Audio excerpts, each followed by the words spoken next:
Olá, alunos, sejam todos bem-vindos à nossa aula 13 de Informática para o concurso DPEM 2020 e nessa aula nós vamos continuar resolvendo questões de acordo com o conteúdo do edital, mas lembrando que quem desejar adquirir o nosso curso com o conteúdo de Informática pode acessar o nosso site, o endereço é veonconcurso.com.br e o link para acesso está aqui na descrição desse vídeo. Então vem comigo e acompanha a leitura da questão de hoje. Olha só, pessoal. A questão diz assim: em bancos de dados relacionais, normalmente é uma política de replicação de dados. Sobre essa política, a replicação representa uma melhor disponibilidade do banco de dados pelo fato de haver réplicas disponíveis na eventualidade da ocorrência de falhas no sistema, certo ou errado? Bem, pessoal, aqui é muito importante a gente pensar, porque essa questão discorre sobre um tema que nós chamamos de sistemas de replicação de dados. E quando a gente fala de sistemas de replicação de dados, não é simplesmente pensar em backup, como muita gente me diz. Eu começo a falar em replicação de dados, o pessoal já pensa imediatamente, é só backup, é só cópia de segurança. Não, backup e cópia de segurança também faz parte de sistemas de replicação de dados. Mas observa o que eu vou te dizer agora. Quando a gente pensa em sistemas de replicação de dados, a gente pensa em melhorar o desempenho, aumentar a disponibilidade e também tornar esse sistema mais tolerante a falhas.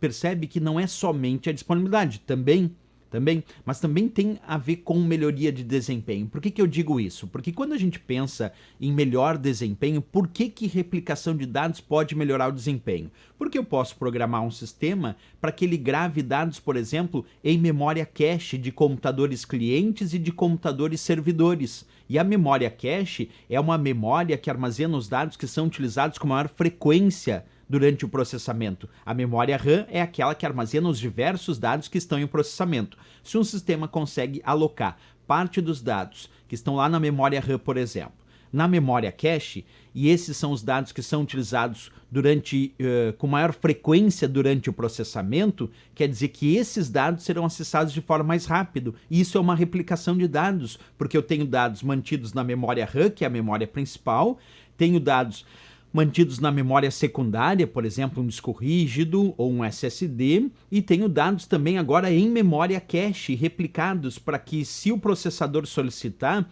e já encontrar na memória cache, esses dados serão processados de forma mais rápida. Então, um bom exemplo de replicação de dados, que não é exatamente um backup, não é uma cópia de segurança, é armazenar dados em memória cache de computadores clientes e servidores para melhorar o desempenho. Agora, é claro que quando a gente pensa em replicação de dados, talvez a primeira coisa que venha na mente da maioria é a disponibilidade. A disponibilidade é manter acesso aos dados constante, claro, de forma constante, com o melhor tempo de resposta possível e também manter esses serviços disponibilizados o máximo de tempo possível, de preferência de perto ao 100%. O que eu quero dizer com isso?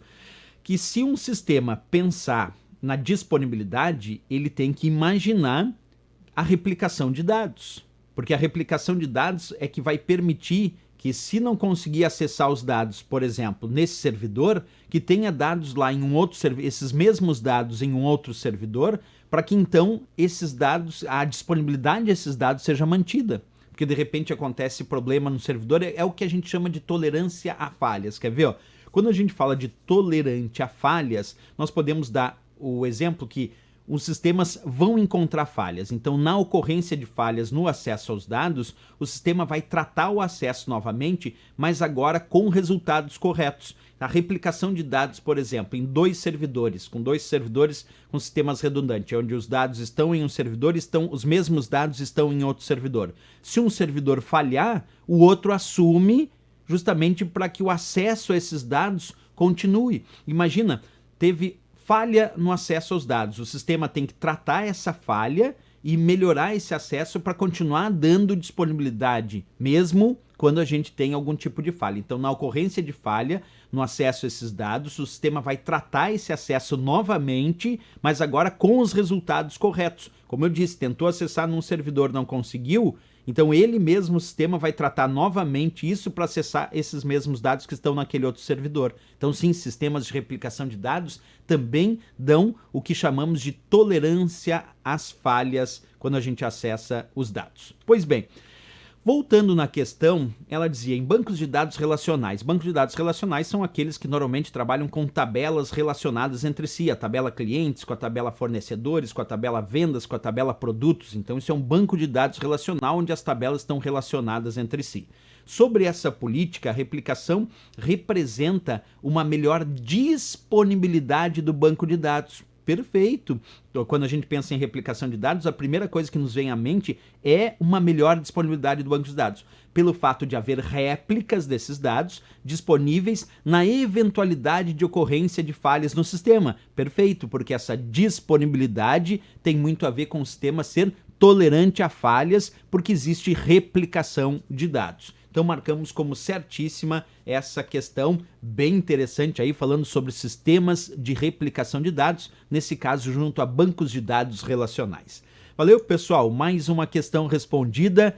E se gostou do nosso vídeo, não esquece, marca um gostei, se inscreve aqui no nosso canal e lembra também de deixar comentários dizendo o que vocês estão achando dessa série de vídeos. Eu espero vocês na próxima aula. Grande abraço a todos e bons estudos!